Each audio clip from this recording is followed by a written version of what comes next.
So, took out the AC core from the truck, or the condenser, which is pretty easy, just 6 10mm bolts. I found out where it was leaking from. It was right down here. So, if that wasn't a leak there, I would have had AC, or at least it would have been chargeable.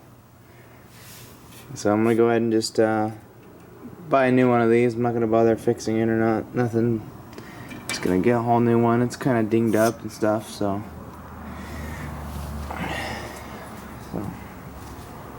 at least we have extra airflow. And before I went to bed, I installed a Tach. This is actually quite easy to set up. What I ended up doing, real quick, green light. I put new lights in here, so I get nice bright bulbs. Anyway, sorry for getting sidetracked. So anyways, this Tach here, and the way it's wired up is I'm just using power from the wire going to my radio, which I need to add a fuse in before things get too carried away. So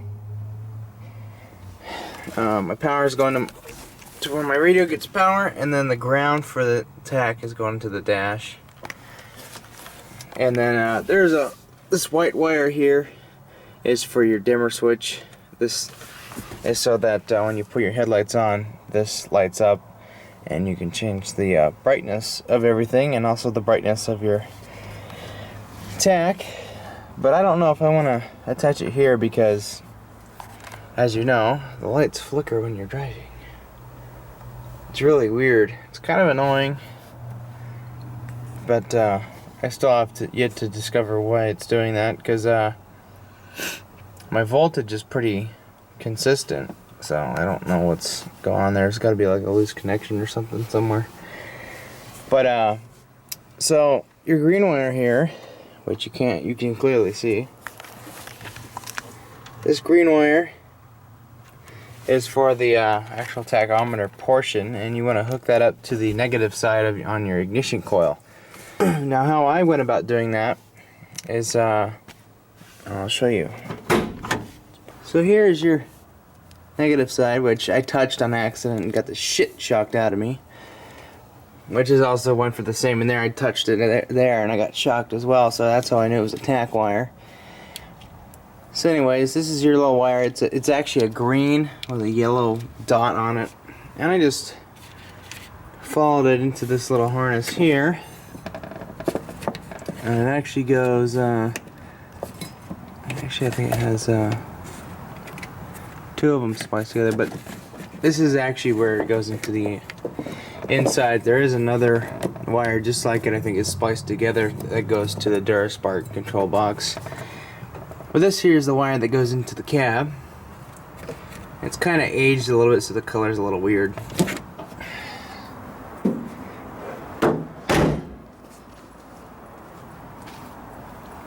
So what ends up happening is that wire actually goes into your instrument cluster.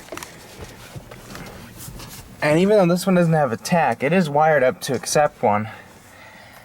And you just have to replace the printed circuit on the back, and then pop in your new Tach on there, and you're ready to go. So you'll notice that wire in there, and it's actually so you're in the back right here. You have your big connector. The on the upper right portion, you'll actually find the green and dotted power wire. I ended up popping that out after I got the crap shocked out of me. I figured, oh yeah, that must be that wire.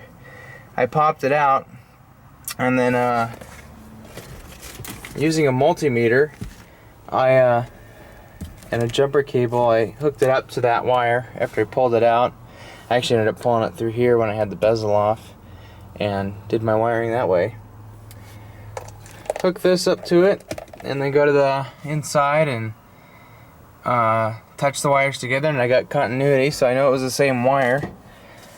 So it came with quick splices, but I used my own, the blue ones, and just spliced it on there and tucked it back in there, plugged it back in, and then just wired up power and ground, and it works. It's a real nice install because you can do it from inside. You don't have to run wires through, like we got this air hose and wires just barely through there.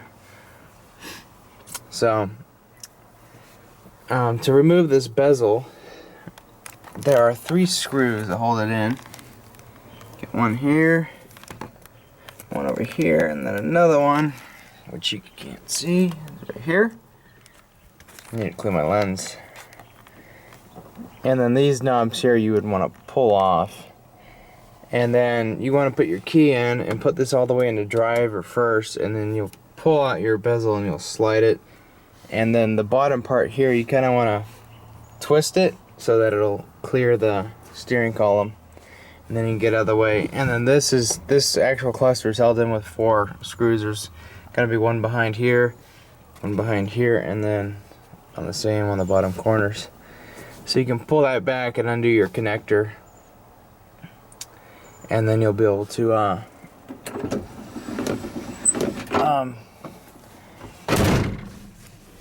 get everything out, and then you can hook up your tachometer. I also need to find out where the wire for the temp gauge is, so I can wire up my own thing. Anyways, so we got a nice little Tach, and since I put this on, I actually found out my true RPMs. So I got the idle in park and in drive dead on. It's 575 in park or in drive, and I got it right on the dot. And then in park it's supposed to be about 800 to 850. Got it on the dot, and so I was pretty happy with the idle. It seemed low, but that's what it was supposed to be at. Now, interestingly enough, when I'm moving at like 25 miles an hour, this thing's obviously going to go into 3rd gear at that speed for whatever reason. And this RPM, my RPMs are like 1,000 RPMs doing 25, 35. If I go about 45, I'll be at about 1,400 RPMs, 1,400 to 1,500 RPMs. And then I actually found out when I'm going 65 miles an hour, I am doing 2,500 RPMs. So I believe we have, when they're scrunched down, the tires are about 26 inches. I'll have to remeasure them just so I can get an accurate reading. But with the tires we have on now and a gear of 3 to 0 to 1, it's a 3-0, and the transmission's 3rd gear is a 1-to-1, or close to a 1-to-1. It's not a true 1-to-1 because there's obviously always going to be slippage in a automatic. That's 2,500 RPMs. So if I put down a 350, that's almost 3,000 RPMs doing 65. So we definitely have a re-geared 9-inch in the back. So it's a 3-0 to 1. So it's kind of amazing that it still has enough power to do a burnout with that such a low gearing. I mean, it really doesn't make it makes most of its power up in this area. And when I'm trying to do a burnout, I'm trying to do a burnout like in this area, and it's really hard to get it up there when you have such a messed up gearing. I mean, we got oversized tires, and I think the word is a taller gear. I don't know, taller, shorter. I don't give a shit. The following was brought to you by Chevrolet, selling out the Mexicans